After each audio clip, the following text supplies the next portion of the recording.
এই পৃথিবীতে ১২ প্রকার স্বামী আছে। ১. সাধারণ স্বামী। এরা খুবই গতানুগতিক, আর ১০টা স্বামীর মতোই সাধারণ, নীরবে সব সয়ে যায়। এরা জেনেই গেছে পুরুষ হয়ে জন্মেছি, এটুকু জ্বালা সহ্য করতেই হবে, তাই প্রতিবাদের ঝুঁকি নেয় না। ২. তপ্ত স্বামী। এরা সবসময় সাপের মতো ফোঁস আর আগ্নেয়গিরির মতো টগবগ করে। এদের মেজাজ সবসময় সপ্তমে চড়ে থাকে। এরা আধিপত্যশীল, পান থেকে চুন খসলে স্ত্রীর ওপর রেগে আগুন। মধ্যরাত ছাড়া বাড়িতে তাদের খুব একটা দেখা যায় না। এদের গতি প্রকৃতি কালবৈশাখীর মতো প্রলয়ঙ্কারী।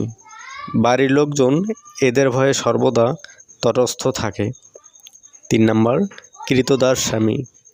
শ্বশুরবাড়িতে লজিং থাকা, শ্বশুরের টাকায় লেখাপড়া করা, ছাত্রীর সাথে প্রেম কিংবা বিবাহের বিনিময়ে চাকুরি, কর্মসূচি সহ কিছু অজ্ঞাত দুর্বলতার কারণে এদের স্বাধীনতা ও স্বামীসত্তার অপমৃত্যু ঘটে। এরপর আর কোনোভাবেই এরা ঋত গৌরব পুনরুদ্ধার করতে পারে না। ৪ নম্বর ব্যাচেলর স্বামী। এরা কেতাদুরন্ত, মুখে সর্বদা মিষ্টি হাসি থাকে। নিজেকে ব্যাচেলর বলতে ভালোবাসে। বয়স যতই হোক না কেন কেউ ব্যাচেলর বললে খুশি হয়। স্ত্রীর চেয়ে বন্ধুদের সাথে বেশি আড্ডা দেয়। দাম্পত্য জীবন নিয়ে মোটেও সিরিয়াস নয়। এদের অনেক বান্ধবীও থাকে। ৫. চামড়া মোটা স্বামী। নানান কথার কারণে বিদ্ধ হয়ে এদের চামড়া গন্ডারের মতো পুরু হয়ে যায়। তোমার ভাগ্য ভালো যে আমার মতো বউ পেয়েছো, আর কেউ হলে সেই কবেই ফেলে চলে যেত। জাতীয় বাক্যবান এদের চামড়া ভেদ করতে পারে না। ৬ নম্বর তেজপাতা স্বামী। এরা খুব মুডি, কৃপণ, আত্মকেন্দ্রিক। স্ত্রীর ভালো লাগা, ইচ্ছা অনিচ্ছা ও আগ্রহ অনাগ্রহ এদেরকে মোটেই বিচলিত করে না। এদের কোনো রসবোধও নাই। বউ নিয়ে বেড়ানো, রেস্টুরেন্টে খেতে যাওয়া, শখ করে বউয়ের জন্য কিছু কেনাকাটা করা এদের কাছে খুব কঠিন একটা কাজ। বাচ্চা উৎপাদনের জন্য বিয়ে করা প্রয়োজন, তাই বিয়ে করেছি। এদের মনোভাব এরকম। ৭ নম্বর নিপীড়িত স্বামী। এরা নিজ বাড়ির চাইতে জেলখানা কিংবা নির্জন বনাঞ্চলকে শান্তির জায়গা মনে করে। নির্যাতিত হতে হতে এরা ঢেরা সাপ হয়ে যায়। উপরওয়ালার কাছে বিচার চাওয়ার সাহসও পায় না। তবে পত্রিকায় কারো বউ মরার সংবাদ খুব মন দিয়ে পড়ে, তারপর কি যেন ভেবে লম্বা একটা দীর্ঘশ্বাস ছেড়ে আগের মতো চুপচাপ বসে থাকে। ৮ নম্বর দাবারু স্বামী। এরা স্ত্রীকে সমস্যা সমাধানের হাতিয়ার হিসেবে ব্যবহার করে। স্ত্রীকে শুধুমাত্র তখনই ভালোবাসে যখন তার কাছ থেকে কিছু প্রয়োজন হয়।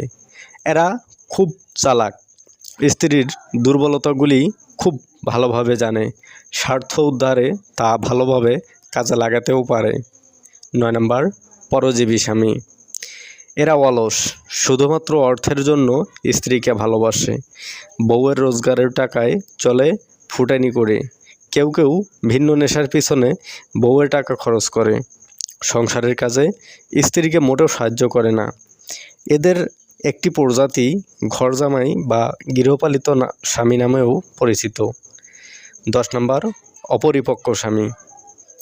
এরা কাণ্ডজ্ঞানহীন ও শিশুসুলভ। তারা তাদের মা, বোন বা কোনো বিশেষ আত্মীয়ের কাছে জিজ্ঞাসা না করে নিজে কোনো সিদ্ধান্তও নিতে পারে না।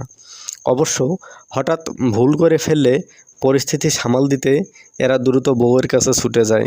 এটা খুব একটা ভালো বিষয়। ১১ নম্বর অতিথি স্বামী। এরা সবসময় বাড়িতে থাকে না, মাঝে মাঝে ভিজিটরের মতো আসে। যে কদিন ঘরে থাকে বউকে প্রচণ্ড ভালোবাসে।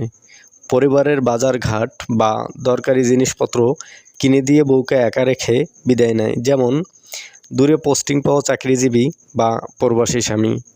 এদের বউয়ের একটি উল্লেখযোগ্য অংশ পরকীয়ায় আসক্ত হয়। ১২ নম্বর যত্নশীল স্বামী। এরা যত্নশীল, প্রেমময়, স্ত্রীর সকল মানসিক চাহিদা পূরণ করে, পরিবারকে যথেষ্ট সময় দেয়। এরা অত্যন্ত দায়িত্বশীল, স্ত্রীকে সব কিছুর অংশীদার বিবেচনা করে, যে কোনো বিপদে আপদে সাহায্যকারী হিসেবে স্ত্রীর পাশে থাকে। প্রিয় ভাই এবং বন্ধুগণ, এবার আপনি ঠিক করুন আপনি কত নম্বরের স্বামী হবেন এবং কোন ক্যাটাগরির। আর আপুরা, আপনারা কেমন হাজবেন্ড চান বা আপনারা কেমন স্বামী চান, আপনারা ডিসাইডেড করুন। ভিডিওটি ভালো লেগে থাকলে লাইক করুন, কমেন্ট করুন এবং চ্যানেলটি সাবস্ক্রাইব করুন।